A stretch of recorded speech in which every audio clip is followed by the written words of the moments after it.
मागे मी राम जन्मभूमीच्या पार्श्वभूमीवर स्पंदनांबद्दल बोललो होतो. श्रीरामाच्या जन्माच्या ठिकाणी त्यांच्या ज्या ठिकाणी त्यांचा संचार झाला अयोध्येमध्ये, त्या ठिकाणी ही स्पंदनं कार्यरत आहेत. म्हणूनच पूर्वीच्या संतांनी आणि सगळ्या लोकांनी त्याच ठिकाणी मंदिर बांधण्याचा आग्रह केला. आता ही स्पंदनं कशी काम करतात, कशी वर्क करतात आणि त्या जीवात्म्याला, त्या ठिकाणी येणाऱ्या प्रत्येक जीवात्मा, मी जीवात्मा याच्याकरता म्हणतो की प्रत्येक जीवामध्ये, प्रत्येक माणसामध्ये हा परमात्म्याचा संचार आहे. परमात्मा अंशरूपाने त्या प्रत्येकामध्ये आहे. परंतु अन्नमय कोशात असलेला आत्मा हा त्या प्रकृतीच्यामुळे अनेक प्रकारचे दुःख भोगत असतो आणि या आत्म्यावरती त्या प्रकारचे दुःखाचे संस्कार हे होत असतात नेहमी. जर समजा आपण अशा पॉझिटिव्ह स्पंदनाच्या जागेत जर गेलो, त्या ठिकाणी जर गेलो, तर ती स्पंदनं कशी कार्य करतात आणि त्या त्या आत्म्यावरती त्याप्रमाणे कसे आघात होऊन संस्कार होतात आणि त्याला त्या याच्यामध्ये काय सुखाचं फिलिंग, रिलीफचं जे फिलिंग मिळते ते कसं मिळते, ते कसं वहन होते, याबद्दल मी थोडंसं वैज्ञानिक दृष्टिकोनातून तुम्हाला सांगण्याचा प्रयत्न करतो आहे.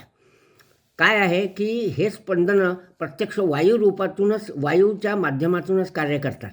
कारण आत्मा हा वायुरूप आहे आणि प्रत्येक जीवामध्ये असलेला आत्मा हा सुद्धा वायू स्वरूपातच आहे. ते आत्मे हे जे परमात्मा स्वरूप झालेले असतात किंवा त्या ठिकाणी ज्या आपण आता त्यांना शक्ती या भाषेमध्ये बोलू, की त्या शक्ती वायुरूपाने आपले स्पंदनं त्या ठिकाणी प्रस्तुत केलेले असतात. आपल्या सनातन हिंदू धर्मामध्ये जे ठिकाणं या ठिकाणी सांगितलेले आहेत, जसं 3-3.5 पीठं देवीची शक्तिपीठं सांगितलेले आहेत, 12 ज्योतिर्लिंग सांगितलेले आहेत, ज्या ठिकाणी महादेवाचं तत्त्व आहे. आणि बाकी मग आता या काळामध्ये नाथ संप्रदायांच्या याच्यातले असलेले संत, श्री साईबाबा, श्री गजानन महाराज, हे सगळे संत त्या ठिकाणी जे त्यांचे जन्म झालेले आहेत, ते जन्माचं ठिकाण आणि त्यांचं वावरण्याचं ठिकाण आणि त्यांचं शेवटी समाधिस्थ होण्याचं किंवा मृत्यू पावण्याचं ठिकाण जे आहे, त्या ठिकाणी हे स्पंदनं कार्य करतात. त्यांचा आत्मा जो असतो हा परमात्मा स्वरूप असल्यामुळे त्या आत्म्यामध्ये प्रचंड प्रमाणामध्ये शक्ती असते आणि ती या विश्वातल्या त्यांच्या संपर्कात येणाऱ्या आत्म्यावर तर ती आघात करत असते.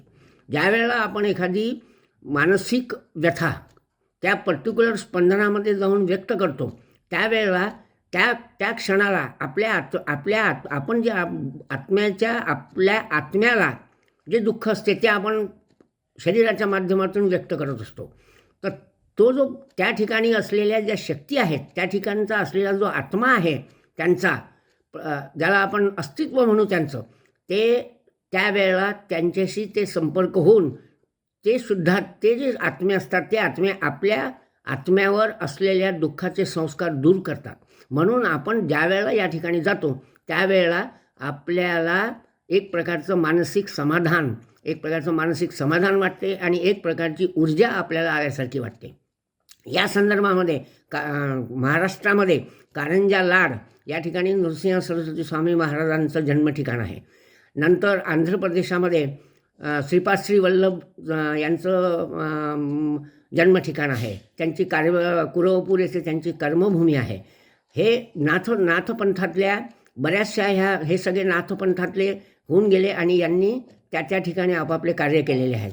तसंच कारंजातल्या नृसिंह सरस्वती स्वामी महाराजांनी जवळजवळ 24 वर्षापर्यंत हे गाणगापूर या ठिकाणी कार्य केलं आणि गाणगापूरच्या संगमावर त्यांनी बरीच तपश्चर्या करून त्या ठिकाणच्या वातावरणामध्ये असे बदल घडवून आणलेले आहेत की त्या ठिकाणी माणूस गेल्यानंतर त्याच्या पूर्ण शरीरावरती, म्हणजे आत्म्यावरती जे त्या ठिकाणी संस्कार होतात, ते त्यात एक प्रकारची शांत अशी अनुभूती या ठिकाणी येते.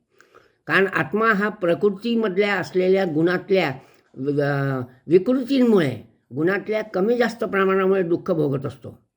तर हे दुःख दूर करण्याच्या दृष्टिकोनातून जेव्हा आपण अशा शक्तीच्या, अशा अस्तित्वाच्या, अशा यांच्या संपर्कात ज्यावेळी जातो, त्यावेळेला आपल्या आत्म्याला त्या ठिकाणी त्यांच्याशी ते जे शुद्धात्मे आहेत किंवा त्यांचा जो आत्मा आहे त्या ठिकाणी ते स्पंदनं वायुरूपाने आपल्या शरीरामध्ये रिले होत असतात असं म्हणू.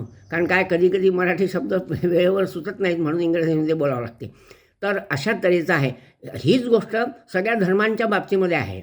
मुस्लिमांच्या बाबतीमध्ये सुद्धा हीच आहे. ते अजमेरलाच जातात. का जातात? कारण त्या ठिकाणी त्यांना ती स्पंदनं मिळतात. मदिन्याला जातात कारण का त्या ठिकाणी ती त्यांना स्पंदनं मिळतात. कारण महम्मद पैगंबर हे सुद्धा परमात्मा स्वरूपच होते आणि त्यांनीसुद्धा या दुःखी जीवांच्याकरता कार्य केलं. हे अशा तऱ्हेनं ही जी स्पंदनं आहेत ही वायुरूपात होत असल्यामुळे त्या ठिकाणी वायुशुद्धी ठेवणं हे अत्यंत आवश्यक आहे.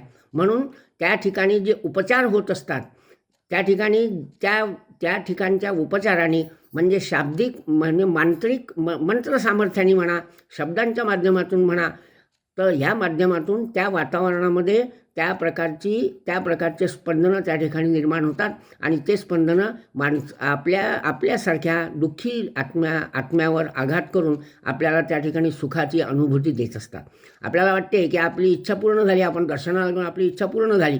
पण आपली इच्छा पूर्ण झाली या शब्दाच्या मागे असं आहे की त्या आत्म्याला त्या प्रकारचं जे दुःख होतं, जो शरीरामध्ये कोंडल्या गेलेला आहे अन्नमय कोशामध्ये प्रकृतीच्यामुळे तो त्या ठिकाणी आतमध्ये आपला आत्मा हा त्या ठिकाणी आहे, त्याच्यावरती जे दुःखाचे आघात होतात त्या आघातावरची परत दूर करण्याचं सामर्थ्य अशा ठिकाणीच तुम्हाला त्या ठिकाणी सापडेल. आणि म्हणूनच जिथे जिथे ही देवस्थानं त्या ठिकाणी दिसतील ते तुम्हाला दिसेल. आता अधिक थोडं सविस्तर अजून सांगायचं झालं तर श्रीकृष्णाच्या बाबतीत आपल्याला म्हणता येईल श्रीकृष्णसुद्धा हे पूर्ण पुरुष होते.